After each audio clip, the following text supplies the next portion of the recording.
Every student admired Suzunan Yukami, the student council president, and her vice president, Kazuki Rusen. People often speculated if they were a couple due to their close bond and popularity.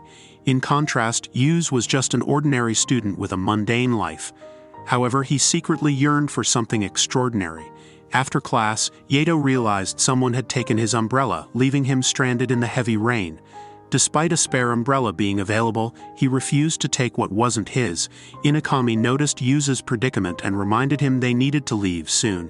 Yato hesitated but eventually decided to brave the rain. Fortunately, Rusen kindly offered his spare umbrella. Yato was surprised when Rusen addressed him by name, despite never speaking before. This kindness led Yato to believe Rusen was a good person. As they walked home together, Yato observed their camaraderie. When he asked if they were dating, they clarified that they spent a lot of time together due to their student council duties, not because they were a couple. Inakami commended Yato for directly asking instead of gossiping behind their backs. Afterwards, Inakami asked Yu what his plans were after high school. Yu was still unsure, while Rusen realized she had asked him the same question before. Yukami explained that she was curious about others' plans because she herself didn't have one yet. This surprised them, as Yukami was already a third-year student. Inakami agreed, but she explained that she hadn't found her passion yet. Although she achieved her goals quickly, sometimes she felt unsure about where she belonged. Yu was surprised, feeling a connection to her uncertainty. Suddenly, Rusen and Inakami stopped walking as they heard bells ringing. Yato was confused as he didn't hear anything, but as he approached, a magic circle appeared beneath them. Rusen wondered if they were on a film set, while Yato thought it might be a gate to another world. Excitedly, Inakami asked if the other world would have magic, monsters, and heroes. Awakening to Rusen's nudging, Yato found himself facing a king on a throne surrounded by knights and a priestess. Confused, Yato asked where they were, but Rusen was equally clueless, having been woken by an excited Yukami. The king introduced himself as Lloyd Vula's Linger, explaining that he had summoned them as heroes to protect the kingdom of Linger. Yato and Rusen were dumbfounded, but Yukami's excitement grew. The king revealed that despite repelling the demon lord's army, they still faced threats.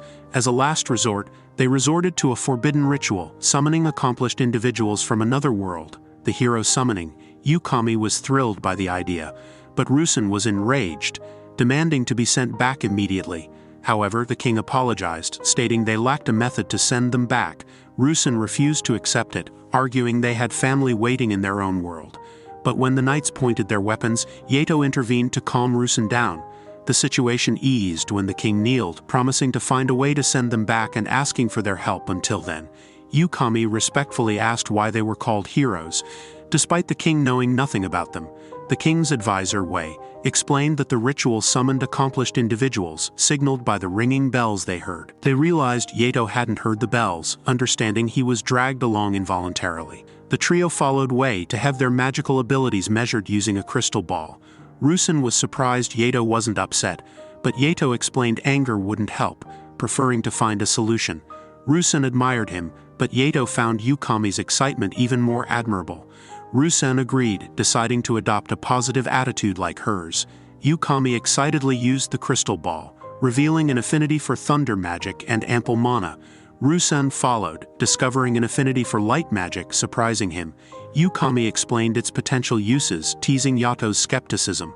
Learning light magic was effective against demons. Rusen began to understand its value. Next, Yu used the crystal ball, uncertain if he had any magical power. Hoping it could help Yukami and Rusen, the crystal ball glowed with a soothing green light after Yato's touch. WSI panicked and dragged Yato to meet the king, who was surprised by their arrival. He immediately inquired about the heroes' magical abilities. While confirming their incredible abilities, WSI's expression turned serious when she reported that Yato's use of the crystal ball resulted in a green light. The king's demeanor grew grim, causing even the knights to worry. Yato feared his magical affinity was terrible. The king considered the safest place to send Yato, prompting Yato to worry if he was dangerous. However, the room's occupants had indescribable expressions. A woman in a white uniform entered, questioning the king about the summoning ritual. Spotting Yato, she asked if he was a hero, causing him to retreat in fear. The king nervously explained Yato was an ordinary boy accidentally brought into their world. The woman, Rose, introduced herself as the leader of the rescue team. leaving Yato uneasy about her intentions. WSI informed Rose of the heroes' whereabouts, and Rose decided to meet them. The king sighed in relief, but Yato asked about the meaning of the green magic. Everyone was shocked, and Rose immediately requested to take Yato with her. The king instructed Wei to send Yato away, but Rose caught up quickly. She promised to train Yato as a healing magic user. Disregarding the king's explanation of Yato's situation, Yukami and Rusen worried when they learned Yuz had been taken away. WSI explained Yuz would train with Rose's rescue team, though Yukami wasn't concerned. Wei admitted Rose's training methods were unorthodox, and she couldn't describe her subordinates. Rose believed Yato had potential as a healing magic user, bringing him to her rescue team. When Rose's intimidating subordinates arrived, Yato grew more frightened. Despite protests from her subordinates, Rose insisted on training Yato herself, leaving Yuz hoping for the best. Rose pondered how a healing magic user from another world would fare. Yato hoped it was all a dream but faced reality when he saw Tong SN on another bed. Alec informed him of visitors, bringing relief to Rusen and Inakami, who apologized for worrying. Yato, determined to endure his training, spurred them to do their best. Yuzot worried about Rusen's struggles as heroes and Inakami's well-being. Determined to support them, he faced his fears when Rose approached. She allowed him to talk to his friends except during training, and gave him a journal to document his regimen and feelings. On the first day, Rose taught him to sense mana and read about their world. Aware of the kingdom's proximity to demon territory, she had him study basic information. Day 2 involved intense running, unlike magical training expectations. Day 3 was similar, with Rose healing him when he couldn't continue, pushing him to keep running. On day 4, he struggled to keep up with his teammates, enduring insults from Rose. By day 5, signs of healing magic emerged as he ran. Day 6 saw Yato criticizing Rose as she made him run in the rain. He discovered his healing magic's light but questioned its necessity. Day 7 brought another round of running and a tough beating from Rose. Wondering if she read his journal, he faced more challenges on day 8. On day 9, he used his healing magic to cope with injuries, realizing its importance.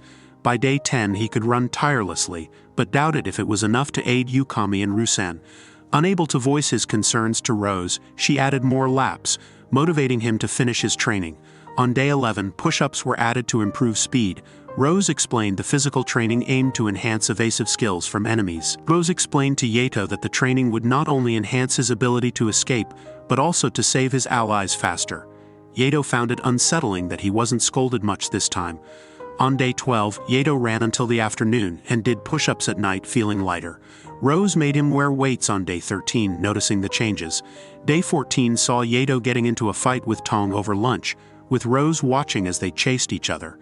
A week later, Rusen and Inakami visited, shocked to see Yato doing push-ups with a stone block on his back while Rose sat atop, hurling insults. Yato talked back, sarcastically remarking on her weight, prompting her to add another block. Yato refused to yield, using his healing magic. Impressed, Rose declared him her right-hand man, surprising everyone. Knight Commander Sigis was angered by Rose's training methods, but Rose defended her approach, praising Yato's resilience. Yato was given time to catch up with the heroes, surprised to learn Sigis was the commander, and Rusen and Inakami were learning swordsmanship from him. When a girl accompanying them introduced herself as Celia VGA's slinger, Yato kneeled in apology, realizing she was the princess. Celia didn't mind, surprising Yuz, while Inakami remembered Rusen's similar reaction when she met Yuz. They happily ate the pie Celia brought, and Rusen asked Yato about his training. Yato explained it was lighter than usual, and inquired about theirs. Rusen explained that while their magic and sword training were tough, Sigis and Wei always prioritized their health. Yato agreed with this approach, finding Rose's methods brutal. He was confused when Rusen apologized, but she tried to explain. However, Inakami interrupted to check Yato's abs, wanting to touch them. Yato stopped her, reminding her Rusen was speaking. Rusen asked if it was tough for Yato, who admitted it was but said he no longer wanted to run away and even started enjoying his training. Inakami admired his determination, but Yato dismissed it, feeling stubborn. He wanted to fulfill his role alongside Rusen and Inakami as heroes. Inakami pretended to be a normal girl, asking Yato to come to her aid if she got in trouble.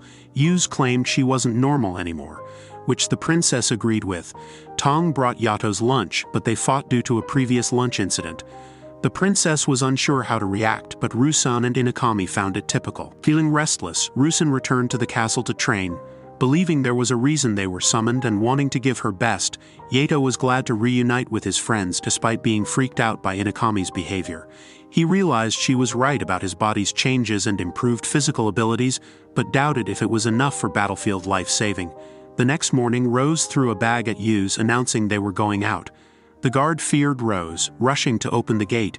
Yu's wondered where they were going, but Rose told him to follow quietly. They arrived at a cliff overlooking the darkness of Linger Forest, known for its monsters. Rose instructed Yato to hunt a grand grizzly and not return until he succeeded.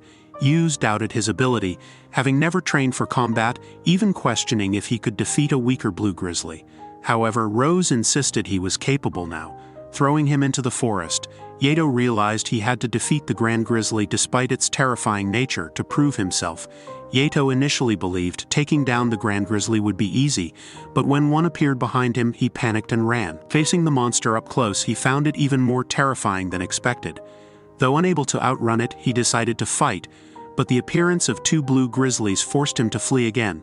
Escaping into a waterfall, he climbed a huge tree for safety, cursing Rose for not providing essential supplies like fire-starting materials. Eating hard bread, he contemplated how to defeat the grand grizzly but decided to rest and recover, planning to tackle it the next day. The following morning, Yato searched for clues and found scratch marks indicating the grand grizzly's presence. Hearing rustling in the bushes, he readied himself for danger, only to find an injured black rabbit. After healing it, he continued his search, with the rabbit following him. Following the rabbit's lead, Yato discovered the bears peacefully sleeping outside their cave. Observing them, he realized they were a family. Yato fetched water from the river, worried but with no other choice. Surprised to see the black rabbit return, he brought it along to observe the bears. Finding the blue grizzlies adorable, Yato began to appreciate his current way of life, amidst nature's beauty. The next day, Yato suffered severe stomach pain from the water he drank. Despite using his healing magic to cope, he was relieved to see the black rabbit return. It led him to a new water source, but while thanking the rabbit, he noticed its fear. Yato, surprised by this, understood when he spotted a gigantic snake slithering nearby.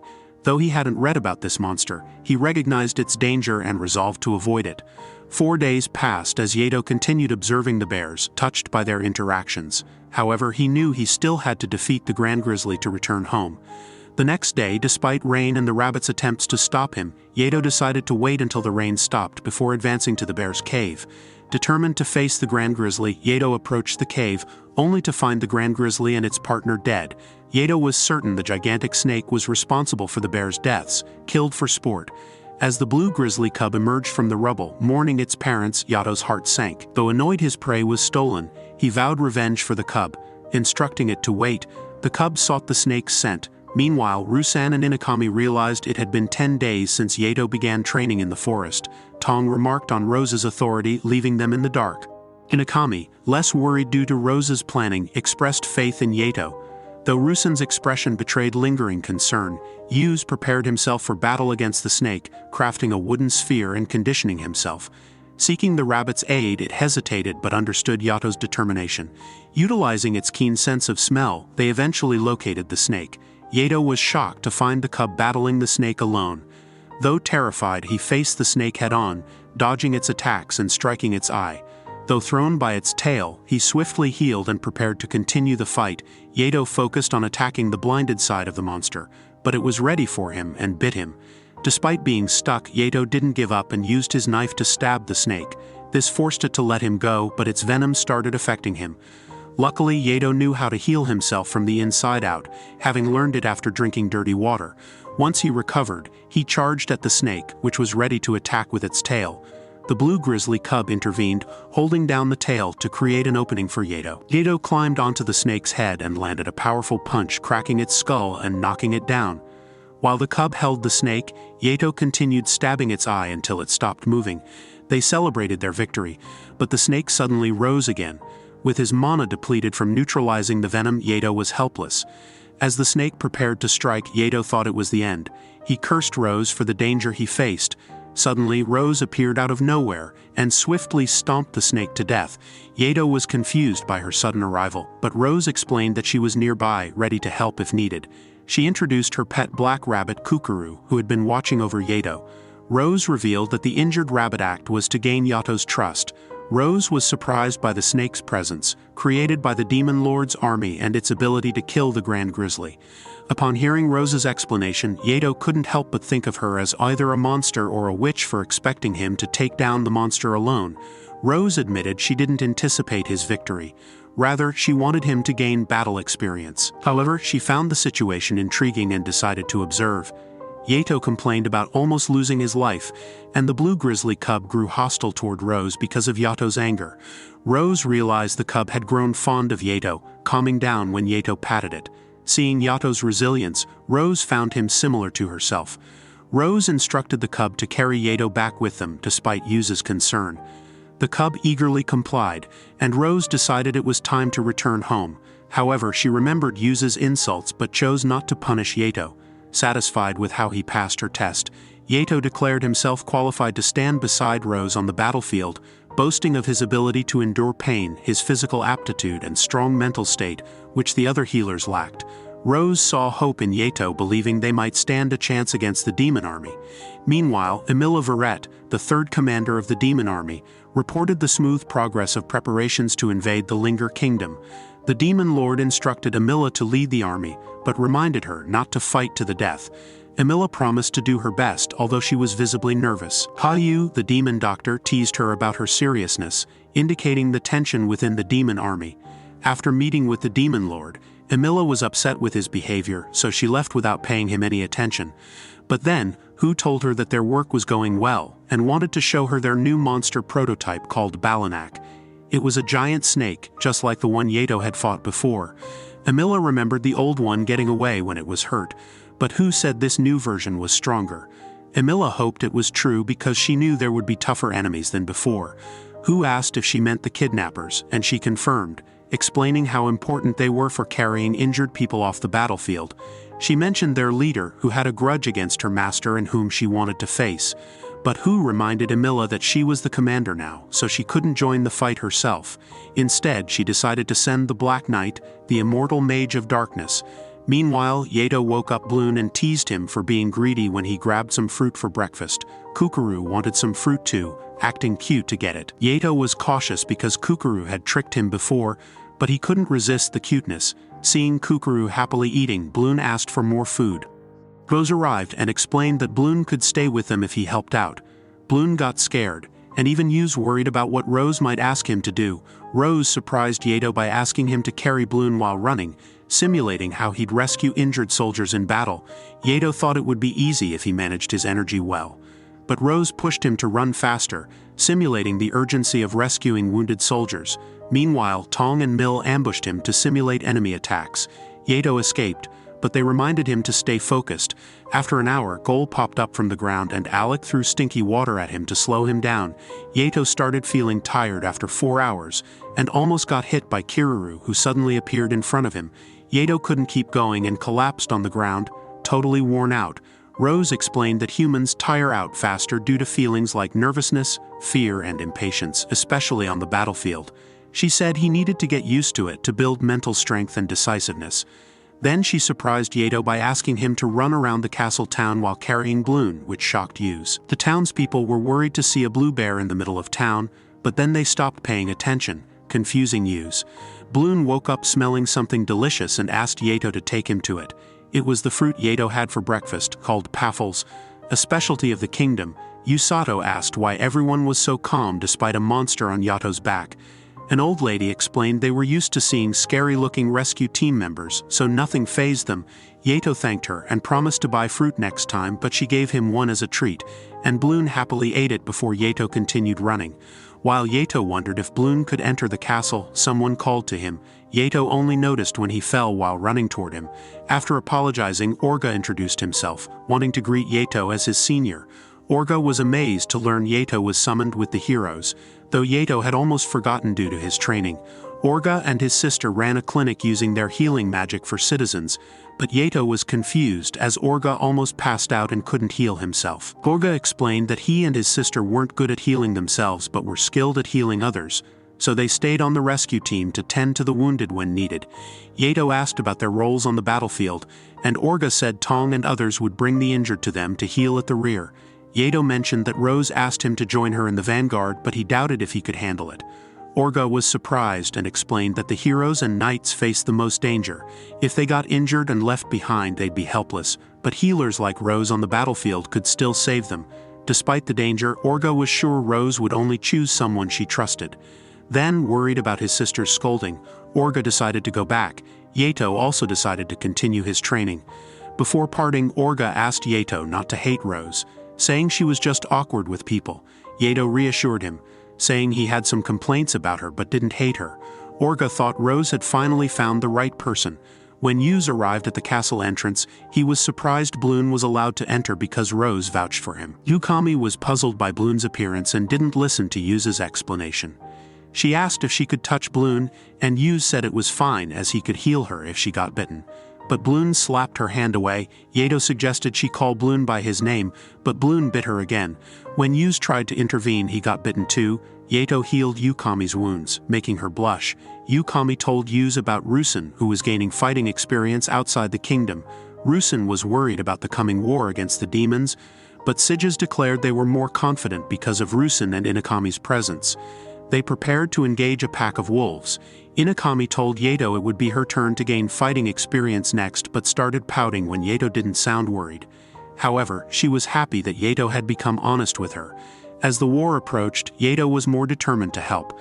After putting Bloon to bed, Yuz saw Rose and she asked how his training was. Yato mentioned to Rose that he's getting used to his training but admitted he was still fearful, especially after barely surviving the encounter with the snake. However, his desire to save Yukami, Rusin, and others outweighed his fear of the upcoming war. Rose agreed, emphasizing their duty to save those in need even if it meant risking their lives. Tong and the others witnessed their conversation, terrified by Rose's intensity. The next morning, Rose woke Yato abruptly, informing him that the king requested him to join Yukami's training outside the castle. Yato was puzzled, but Rose explained that he was also requested to join Rusin. However, Rose declined for Rusin as he had just returned from the forest. She emphasized they couldn't refuse the king's request a second time but advised Yato to take it easy during Inakami's training. Yukami was pleased that Yato would join her training, teasing him about trying to get closer to her, which Yuz denied. Afterwards, Rose introduced Yato to Eru, the knight, and Korin, the mage of the party, reminding them not to overestimate healing magic. She expressed confidence in Inakami's abilities due to Sigaza's training. She had no advice for Yato, surprising Yuz, who thought it was better than receiving insults from Rose. Meanwhile, Rusan practiced his swordsmanship, causing Princess Celia to worry as he had just returned from training. Rusan assured her he was fine. Celia blushed when she realized she got too close to Rusan but reminded him to take care of himself. Inakami told Yato how Rusan came back exhausted from his training, having slain monsters in the darkness of Linger. Yuz wondered if Bloon would feel nostalgic returning there. Inakami attempted to pet Bloon but Yato stopped her, leading her to tease him about it being his new fetish. Bloon woke up due to their antics and Yuz offered to walk with him. Noticing Bloon seemed to be walking strangely, Inakami offered to carry Bloon but Yuz tried to stop her. However, she lost consciousness under Bloon's weight, requiring Yato to heal her. Before a battle, Bloon and Korin noticed an ambush waiting for them. The bandits revealed themselves and demanded their belongings. Yato found them unimposing. While Inakami was excited to meet real bandits, the bandits were frightened when they noticed Bloon but their leader decided to capture him, angering Yato. Inakami immediately electrocuted the bandit, taking charge of the situation. Inakami found the bandits' actions unforgivable, and Yato was amazed by her resolve. She ordered Inakami to electrocute all of them, earning her the nickname Human Electric Eel, which annoyed Inakami. Araku dealt with the bandit leader when suddenly, a herd of Falbs charged toward them. Bloon protected Yato, but Yato had to shield Inakami, and they were sent flying. Yato used his healing magic continuously to keep Inakami and himself safe, but they were thrown into a river, ending up where Yato had escaped from Bloon's family. Remembering a waterfall ahead, Yato warned Inakami. Yuz woke up to Inakami trying to carry him. Determined to protect him and repay her debt, Yukami got embarrassed when she realized Yato was awake, complaining that he had woken up too fast. Yato explained he was resting after rescuing her, and Yukami apologized. Yu's healed her injuries, and Yato was relieved they were safe. They decided to find shelter due to the approaching darkness and bad weather. Agreeing to head back the next morning, Yato suggested sleeping in trees, but Inokami preferred a cave. Yu suggested the cave was safer and more convenient, and they agreed. After changing into dry clothes, Yukami used her magic to catch fish from the river, impressing Yu's. He asked her to make a fire, and Yukami proudly did so, finding it amusing when Yu's got emotional over having a fire. Yu's apologized to Inokami for his earlier comment, but she didn't mind. While peeking, she blushed upon realizing Yato's improved physique. They found venom monkeys in the cave walls, and Yato warned Inokami not to touch them, but she couldn't resist their cuteness and got bitten, requiring immediate healing when she lost consciousness. Meanwhile, Rusen was informed of Yato and Inokami's disappearance. The king hesitated to tell Rusen, but Celia convinced him to be honest. Rusen was anxious about Yato and Inokami's disappearance, and wanted to travel to the darkness of Linger alone to find them. However, Rose stopped him, assuring him that Yuz wouldn't easily perish, and that as long as he was alive, Inokami would be safe. Meanwhile, Yuz and Inokami finished their meal. Yato found it easy to survive with Inokami around, but she complained about being treated as just a camping tool. Yuz, however, was grateful, which made Inokami let it slide. As Inokami grew sleepy, Yuz offered to stand guard first, but she insisted Yato rest first since he had been using his healing magic. Before Yuz could sleep, Inokami asked how Yato felt about being summoned to their current world. Yato found it a difficult question as he was torn between wanting to return and staying. Inokami expressed her desire to stay, explaining she felt liberated from her previous constraints. Yato understood her sentiment as he too desired a change from his mundane life. Yato explained how he initially joined the rescue team to not hinder others, but later resolved to protect Inokami, Rusen, and the people of the kingdom. Inokami shared his sentiment, expressing her commitment to protect the kingdom and its people. They both felt a sense of belonging to the kingdom and wanted to safeguard it. Yukami observed Yuz's growth and felt she had become more human compared to her previous self. The next morning, Yato and Inokami traveled back through the forests and heard rustling. But it was only Bloon who pounced and hugged Yato. Eru, exhausted from following Bloon's tracks, also arrived. Bloon detected his parents' scent, confusing Yukami. Yato explained Bloon's past, and Bloon decided to stay by Yato's side, leading them back to the kingdom. The king was relieved to see Yuz and Inokami safe and apologized for putting them in a difficult situation. Yato, nervous under Rose's gaze, pretended he often explored forests in his previous world. The king inquired about Yato's training, and Yato, feeling Rose's influence, said it was going well. Inokami's training was rescheduled, and they were dismissed. Yuz felt uneasy as both Rose and Sigis were asked to stay behind, and he noticed the minister's grave expressions. At the same time, Rusen and Princess Celia arrived, still worried about their safety. Celia mentioned Rusen almost leaving the castle to search for them, which Inokami thought was reckless. Yuz wanted to explain how she was bitten by a venomous monkey, but Inokami tried to stop him. Yato was surprised to learn from Rusen that Rose trusted him, but he believed she just knew their situation wasn't comparable to his training. Rusen, impressed, thought Rose genuinely had faith in Yato, but Yato thought Rusen was simply kind-hearted. He was glad he wasn't tainted like himself or Inokami. Afterward, Inokami and Yuz left to rest. Celia observed the trio's closeness and was amazed. Rusen explained it was because they were from the same world. Celia hoped there was room for her, and asked Rusen to call her by name, which he agreed to.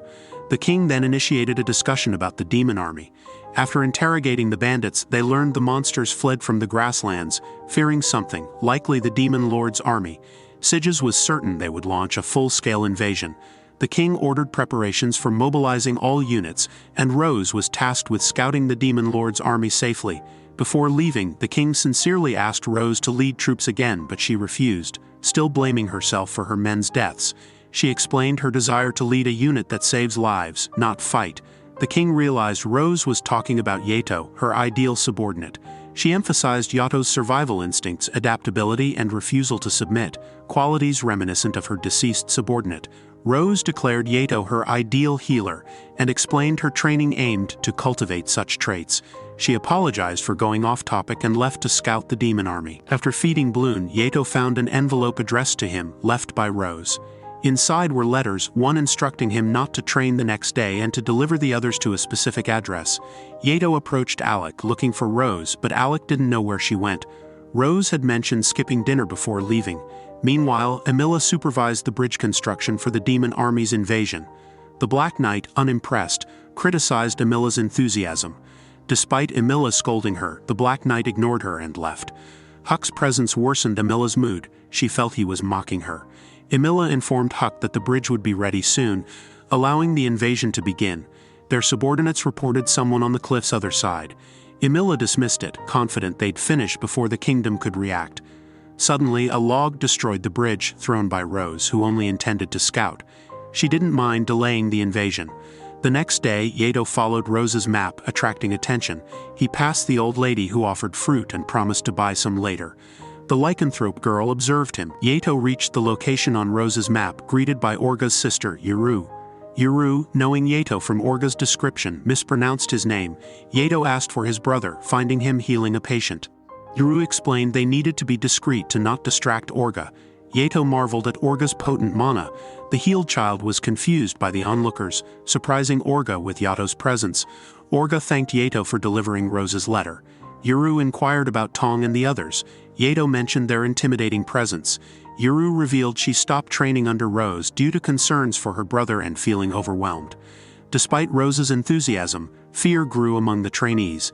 Yuzu speculated Yato became Rose's new training subject. A man arrived seeking help for his injured friends. Orga invited Yato to assist, reassuring him of his healing ability. Yato healed the man's leg, earning praise from Orga and Yuzu. Orga suggested Yato visit his clinic regularly. Yato agreed before departing. Yuru admired Orga's guidance. Orga, serious, revealed Rose's letter warned of the impending war with the demon army. Orga expressed concern over Yuru and Yato lacking combat experience, but trusted that Rose had prepared Yato. While sampling the fruits bought for Bloon, Yato was approached by the young lycanthrope girl. She spoke cryptically about a future only Yato could influence. Confused, Yato suddenly envisioned countless fallen soldiers, including the lifeless bodies of Yukami and Rusen slain by the Black Knight. The girl hinted it was a favor he'd repay someday. Yato, perplexed, chased after her, but she vanished. Despite searching, he couldn't locate her. Rose arrived, questioning Yato's agitation. Thomas fled in fear of Rose while Yuzu sympathized. Rose, annoyed, grabbed Yuzu's face until he asked about her whereabouts. Rose disclosed she'd scouted the Demon Lord's army and sabotaged their bridge to stall the invasion. Yato sarcastically questioned if she knew what scouting meant, earning another face grab from Rose. Rose acknowledged knowing about the lycanthrope girl's escape from bandits and kidnappers. Intrigued, Yato inquired about the girl's ability to foresee the future. Rose mentioned rare beacons called Oracles of Time possessing such abilities, guarded within their territory. Suspecting Yato's hidden motive, Rose parted ways. The king apologized to Rose for the danger she faced but appreciated her delaying the invasion. Planning to announce the invasion the next day, the king tasked Sergio with preparations and Siges with informing Inakami and Rusen, who anticipated the summons concerning the invasion. Later, they encountered Princess Celia. Inakami sensed tension between Celia and Rusen but dropped the subject when Rusen brushed it off. Entering the king's chamber, Yato couldn't sleep, haunted by the future he'd glimpsed. Recalling the lycanthrope girl's words about his unique ability to alter it, he doubted his capability. Meanwhile, Yuzu noticed light orbs outside his window, initially mistaking them for ghosts until he saw Rusen waiting. Rusen apologized for the late disturbance, revealing the king's summons about the impending war. Despite anticipating it, Rusen admitted his fear of battle, recounting how confronting monsters during training left him paralyzed with fear. He felt immense pressure from the citizens' expectations and feared disappointing them. Yato, surprised by Rusen's vulnerability, reassured him that it's okay to prioritize his feelings and not always meet expectations. Rusen asked about Yato's stance on the war. Determined to protect those fighting the demon army, despite his fear, Yato affirmed his resolve. Rusen, uncertain of his role, ultimately decided to fight alongside Yato and Inakami. Acknowledging the need to confront fear head-on, Inakami questioned Rusen's certainty, prompting him to affirm his resolve. Grateful for their support, They vowed to protect the kingdom together, though Yato cringed at their melodramatic declaration. Rusan thanked Yato, impressed by his courage. Eager to forget the awkward exchange, Yato's hopes were dashed when Inokami teased him about the bromance she witnessed. She confessed to following Rusan out of concern, but realized he had resolved to fight. Yato admitted he still didn't want Rusan to fight, prompting Yukami to ask if he felt the same about her. Yato explained that Yukami's decision to remain in their world made it different, which she understood before bidding goodnight and leaving. The king announced the impending invasion and their plan to intercept the demon army in the grasslands. Despite the enemy's increased strength, the king expressed confidence in their victory, citing the heroes, the fearless army, and the rescue team's healing abilities. With a resounding war cry, the army displayed their determination to win. Busen visited Princess Celia, surprising her, although worried about his decision to join the war. Celia prayed for his safety and victory. Rusen vowed to protect the kingdom, addressing Celia informally before bidding farewell, leaving her blushing. Meanwhile, Orga and Yuru arrived at the rescue team's house. Dururu excitedly tried to pet Bluin, but he rejected her attempts. Huiru's arrival failed to console Dururu, as Bluin remained out of reach. Orga stumbled while carrying luggage, and Yato quickly assisted him. They watched as Yuru persistently attempted to pet Bluin, with Yuzu noting her spirited nature. Orga understood Yuru's nervousness, knowing it was her first battle, akin to Yato's experience. Meanwhile, Tong summoned Yuzu, relaying Rose's request for him to visit her room. Yato, apprehensive about the invitation, feared Rose might torture him, but Tong was clueless, instructing Yato to go. In Rose's room, Yato questioned her summons. Rose reminded him of his role in the upcoming battle, to join the vanguard and heal the wounded. However, she cautioned him to assess situations carefully to avoid hindering soldiers. Presenting him with the rescue team's official uniform, Rose emphasized its significance on the battlefield. Yuzu, initially silent, eventually tried on the uniform at Rose's insistence. Pleased with his appearance, Rose solemnly reminded Yato of the importance of valuing his life on the battlefield, flicking his forehead when he affirmed his desire to live. She emphasized that true rescue team members protect themselves as well. Determined to protect everyone, including himself, Yato gained Rose's approval. Despite recalling his visions, he remained resolute in preventing Inokami and Rusen's deaths. Meanwhile, Iru expressed disbelief at the camp's distance from the kingdom, but Tong explained it was necessary to avoid engaging demons near the kingdom. Yato questioned Rose about the demons' characteristics. Rose described them as humans with twisted horns, possessing superior mana and physical strength. She noted that even ordinary demon soldiers were formidable, not just officers, and asked Yato if he was scared. Yato confidently declared his fearlessness, citing someone scarier than demons. Rose, annoyed, mentioned Yato's transformation from an accidental hero summoning, attributing it to her rigorous training. Yato admitted initially wanting to outdo her, expecting reprimand, but Rose fell silent, recalling her fallen subordinates from 5 years prior. Later, Rose joined a meeting discussing the first sighting of the demon army. Inside the kingdom's territory, the king urged vigilance while advising against conflict. After the meeting, Siges sought Rose's opinion, suspecting an impending invasion. Rose, uncertain, prepared for the possibility.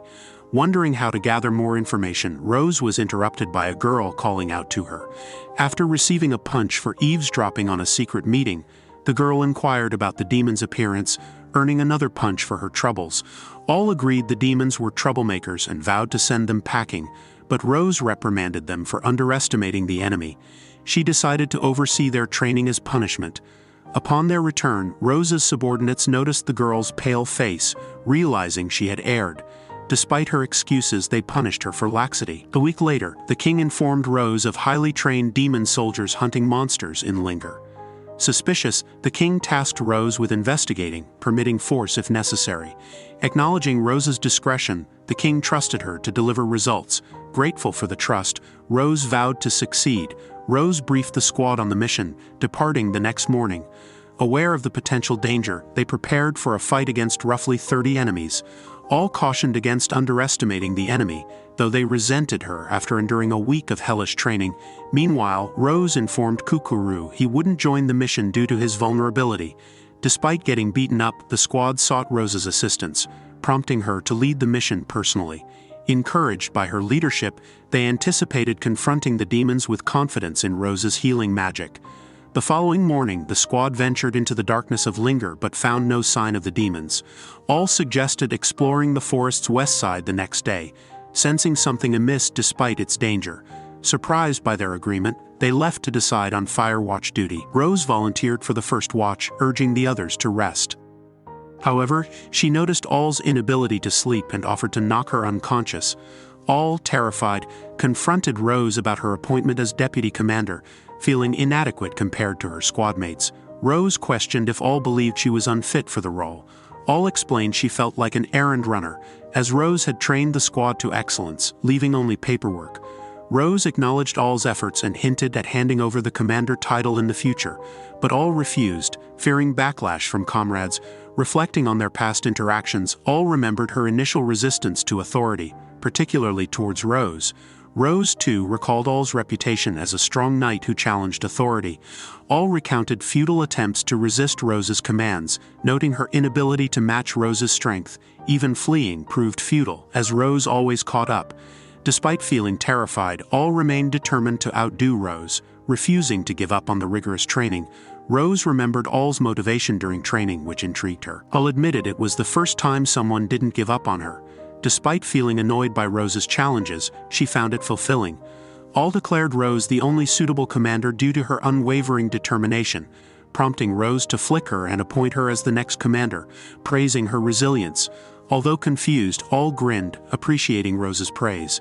Rose reassured All that despite the change in title, she'd remain their leader. As they changed shifts, Rose scolded the squad for not resting, causing All to blush upon realizing they overheard their conversation. When the squad expressed their acceptance of All as their deputy commander, she turned red with embarrassment. The next day, they ascended the mountains west of the darkness of Linger, discovering fresh monster blood, evidence of the demon army's hunting activity. All sensed a deeper motive than mere sport. Rose instructed them to gather information and soon located demons caging captured monsters. When Rose confronted Nero, the demon army commander, about their intentions, he remained tight-lipped. Rose offered to overlook the matter if they left quietly, but Nero refused, recognizing her power but vowing to eliminate her and her squad. With All in command, Rose engaged Nero in battle. Nero used wind armor for defense and offense, surprised by Rose's speed and agility. Though Rose landed hits on Nero, she sustained injuries and worried about her squad's safety but focused on her fight with Nero. Dodging his attacks, she countered with tree projectiles, but Nero shielded himself. Despite Nero's admiration for Rose's prowess, he trapped her in wind blades, impressed by her strength and healing abilities. Realizing Rose's identity as a healer, Nero introduced himself, preparing for a duel. Unfazed, Rose vowed to defeat him despite the demon's strength.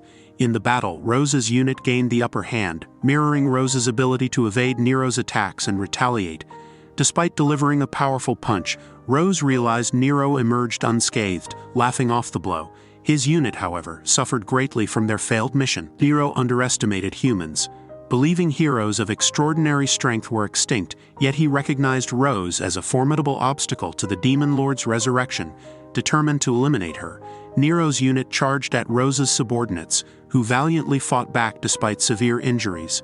Rose, understanding the gravity of the situation, attempted to reach her subordinate Neruka, who was being dragged away by demons. However, Nero intervened, preventing her from saving Neruka.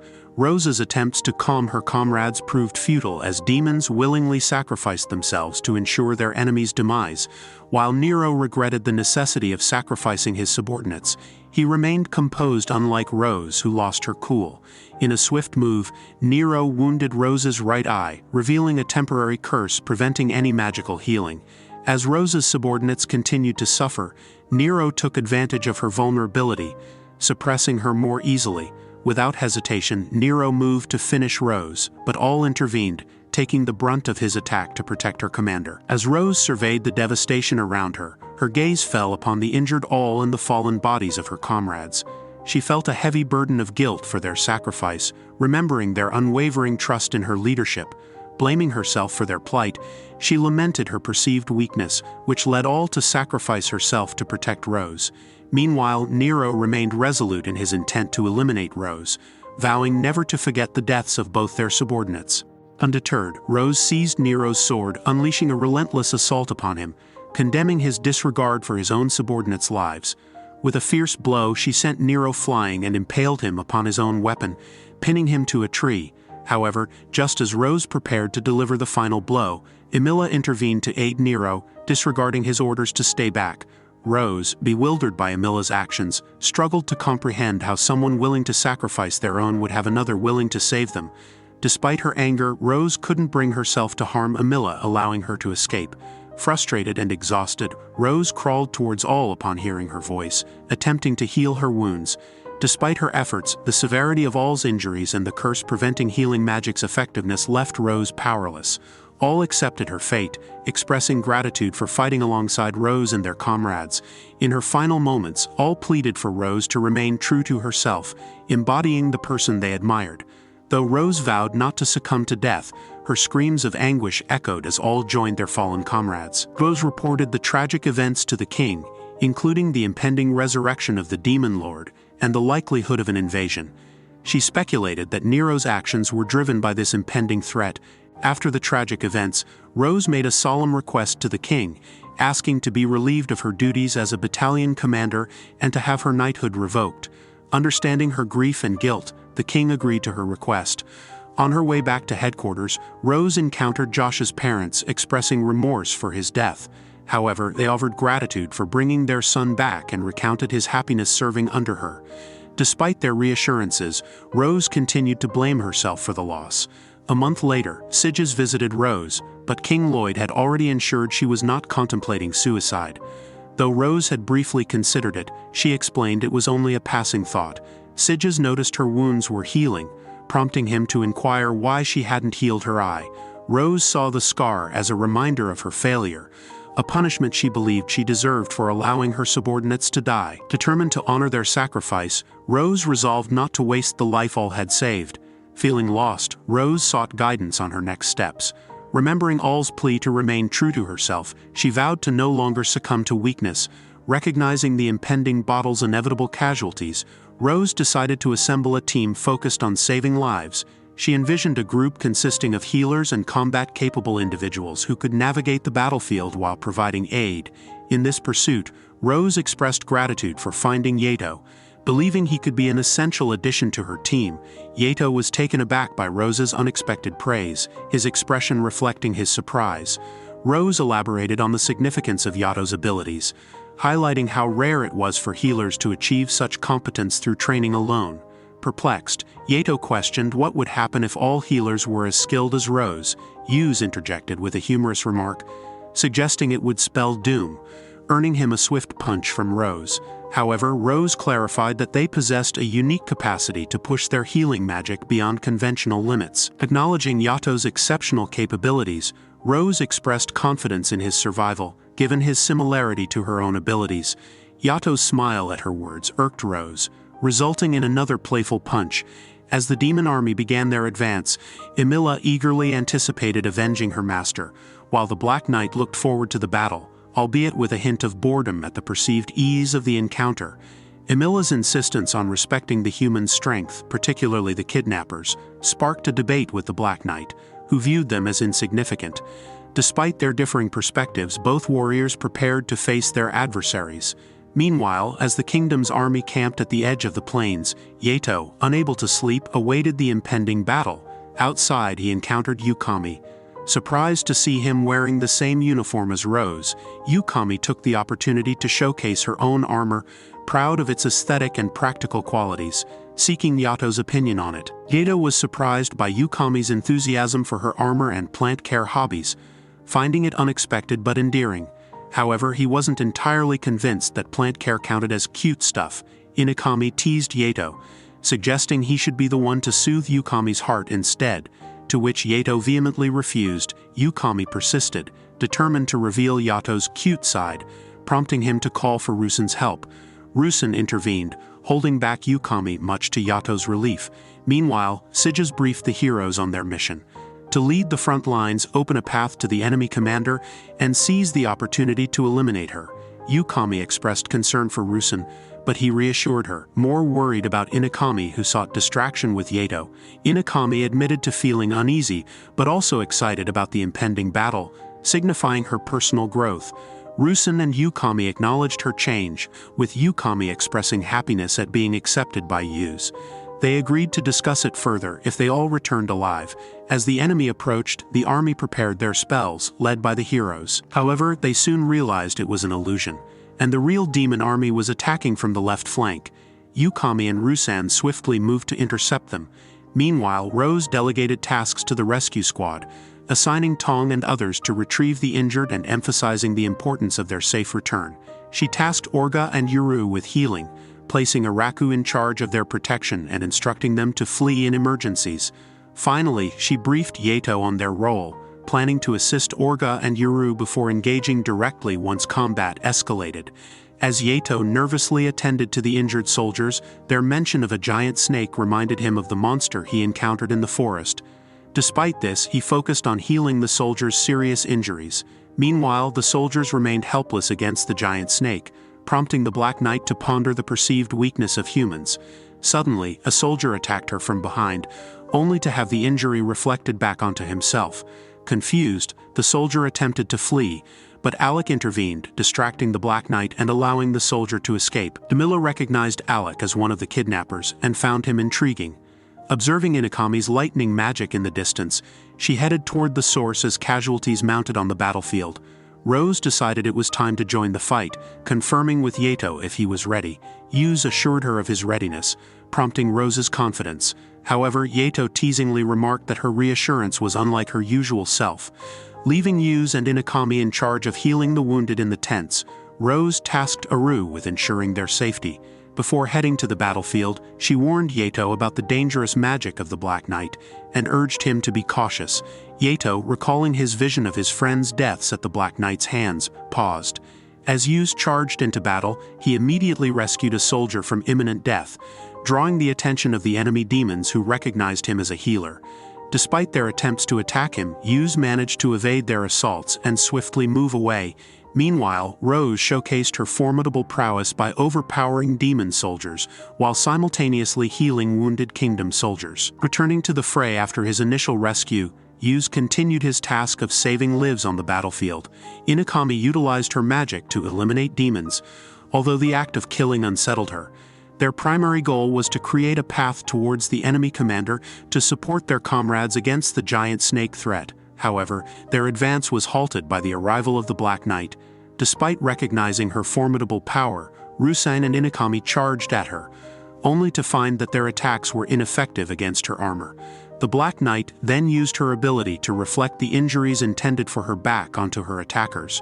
Rusan, driven by anger, attacked her with his light magic, but Inakami intervened to stop him, explaining the consequences of their actions. In the midst of battle, Yato experienced visions of his friends' deaths, causing him extreme pain and rendering him vulnerable to attacks from demon soldiers. Fortunately, the soldier he had previously saved came to his rescue, protecting him from further harm. Yato continued his desperate search for his friends amidst the chaos of the battlefield, unaware of the perilous situation they were facing. Meanwhile, Inakami and Rusan, left to confront the Black Knight alone, devised a risky plan to exploit her weaknesses. With Inakami obstructing the Black Knight's vision using her magic, they managed to land some hits on her, speculating that she couldn't reflect injuries from attacks she couldn't see. However, their hopes were dashed when they realized the Black Knight could still reflect the injuries. Inakami noticed a remaining injury on the Black Knight's back, leading her to believe that attacks the Black Knight couldn't sense might bypass her ability to reflect damage. They executed another attack, with Inakami boosting her speed, and Rusan blinding the Black Knight, allowing Inakami to land a decisive blow. However, it turned out the Black Knight was feigning vulnerability. She swiftly counterattacked, critically injuring Rusan and reflecting the damage back to Inakami. Revealing her ability to control when and how she reflects damage, the Black Knight declared herself invulnerable. Inakami could only watch in despair, as Rusan lay injured, apologizing to Yato for failing to protect him. Meanwhile, the Black Knight, disappointed by the ease with which she defeated the heroes. As the battle raged on, Yukami reminisced about the moments leading up to their arrival in the new world, recalling the support and respect she received from her teachers and the acceptance she found from Yato and Rusan. Despite the grim situation, she found solace in their presence, believing that as long as they were together, everything would be all right. Meanwhile, the kingdom's soldiers' morale wavered after witnessing the defeat of the heroes, while the demons celebrated the Black Knight's triumph. Determined to end the battle, the Black Knight prepared to deliver the final blow. However, Yato, fueled by determination, dashed past the soldiers and delivered a powerful punch to the Black Knight, sending her flying. Concerned for Yukami and Rusan, Yato rushed to their side, relieved to find them still alive. Yukami, tears in her eyes, was grateful to see Yato again. Their reunion was cut short by the injured Black Knight, who, in pain from Yato's attack, regenerated her armor and resumed her assault. Recognizing the urgency of the situation, Yato focused on healing Rusan while Yukami attempted to explain the Black Knight's ability to reflect attacks. However, their conversation was interrupted as they were forced to defend against the Black Knight's relentless assault.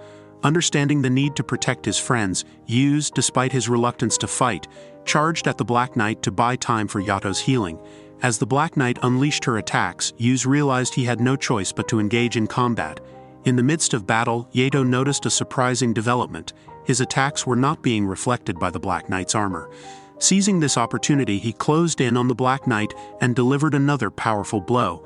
As the battle reached its climax, the Black Knight, enraged by Yuz's interference, morphed her armor to launch another attack at him. Meanwhile, Yukami watched in amazement as Yato continued to fight with unwavering determination. Rusan, regaining consciousness, was astonished to find his wounds healed thanks to Yuz's magic. The Black Knight managed to land a hit on Yato, but Yuz swiftly healed him, causing the Black Knight's armor to melt due to the healing magic's effect. Rusan, observing Yato coated in healing magic while attacking, was perplexed by the unusual sight. Inakami realized the flaw in the Black Knight's ability. Yato's healing attacks left no injuries to reflect, only the pain from his punches. Despite finding it unconventional, Yukami couldn't help but feel excited as Yato overwhelmed the Black Knight. In a final showdown, Yato clashed with the Black Knight, determined to protect his comrades. Their clash resulted in a stalemate at first, but with Yuz's support, Yato's healing magic melted the Black Knight's sword, allowing him to deliver the decisive blow. Yato's healing punch, infused with intense magic, completely melted the Black Knight's armor, rendering her unconscious. After the battle, Yuz focused on healing the knights, while they expressed their gratitude to Yato for defeating the Black Knight. Yukami and the knights recognized the significance of Yato's victory, knowing that it had demoralized the demons and prevented further casualties. Yukami, still in awe of Yato's performance, couldn't help but admire his courage and strength on the battlefield. Amidst the chaos of the battlefield, Yukami couldn't help but tease Yato about his healing punch. Curious about its origins, Yato explained that Rose had taught him the move as a way to unleash his strength without causing fatal injuries, reflecting his reluctance to kill. Yuz expressed amazement and pride in Yato's newfound technique, but Inakami remained skeptical, attributing it to Rose's influence, which Yuz promptly denied. Grateful for Yuz's intervention, Yukami was touched by Yato's words, considering him both a precious senior and a dear friend. However, their conversation was cut short by the urgent need for assistance on the front lines against the giant snake. Although Yato was eager to join the fight, Rose intercepted him, requesting an explanation before allowing him to return to the battlefield. Yato recounted his battle with the Black Knight to Rose, expecting reprimand but receiving unexpected praise instead. Rose recognized that the battle's outcome was already decided and urged them to return to camp, much to Yato's confusion. Yuz relayed Rose's decision to his friends, and after expressing their gratitude, they hurried back to camp. Upon their return, Aila expressed disbelief upon hearing about the Black Knight's defeat. Assuming it was Rose's doing, she was stunned to learn of another individual with abilities similar to Rose's, described as a boy with black hair. Emilia immediately called for Balanak's return, realizing the threat posed by the heroes.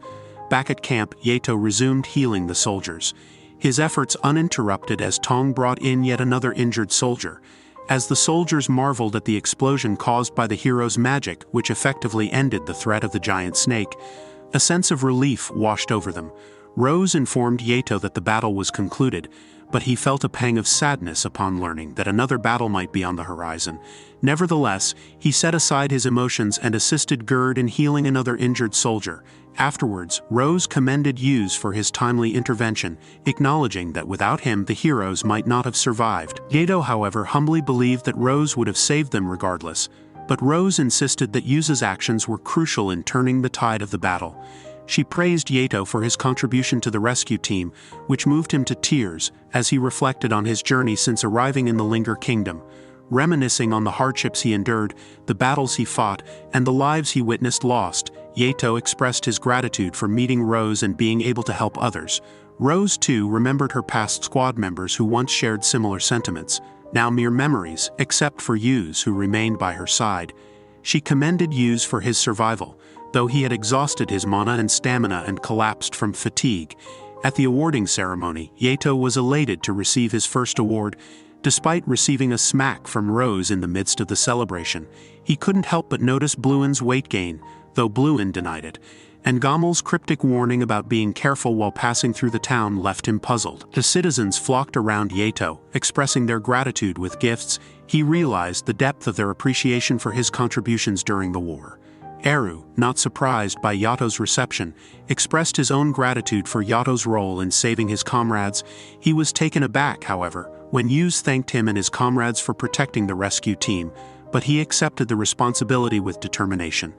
Thomas joined their conversation, praising Eru's prowess, which made Araku a little embarrassed.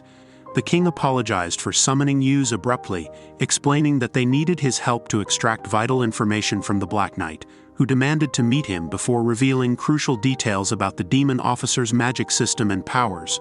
Although Yuz was initially confused, he agreed to assist. Yukami accompanied Yato to the prison, declaring her intent to protect him.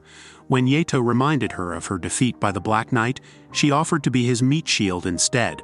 Sigis explained that Yato's healing magic canceled out the Black Knight's dark magic, but it also nullified his healing abilities, leaving her in a weakened state. Yato questioned the Black Knight about her motives for wanting to meet him.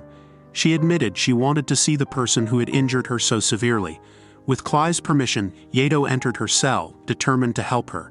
Despite her initial resistance, she began to feel comforted by Yuz's healing magic, and even reached out to hold his hand, prompting concern from Yukami. However, Yato, understanding her pain, allowed her to hold his hand a little longer, moved by her expression of vulnerability. The next day, Rose informed Yato that she would personally train him again in preparation for the upcoming attack by the Demon Lord's army. Initially expecting training to focus on his healing magic, Yato was surprised when Rose explained that his current level of healing magic was inadequate for the upcoming battles. Instead, she emphasized the need for him to learn evasion techniques to avoid injuries from cursed weapons. Yuz complained about the intensity of the training, prompting Rose to demonstrate by throwing him into the air before landing a powerful punch that knocked him unconscious. Upon waking up, Yato hoped it was all a bad dream, but Rose was there, ready to continue the training. As days passed, Yato found himself complaining to the Black Knight about the harshness of Rose's training methods. The Black Knight, confused by his complaints, questioned his sudden presence and inquiries. Yato explained his curiosity about her well-being, and mentioned he didn't have training that day due to Rose's absence. He also inquired about her future plans, but the Black Knight admitted uncertainty. Before Yato left the dungeon, the Black Knight seemed embarrassed and abruptly asked him to leave, putting her helmet back on.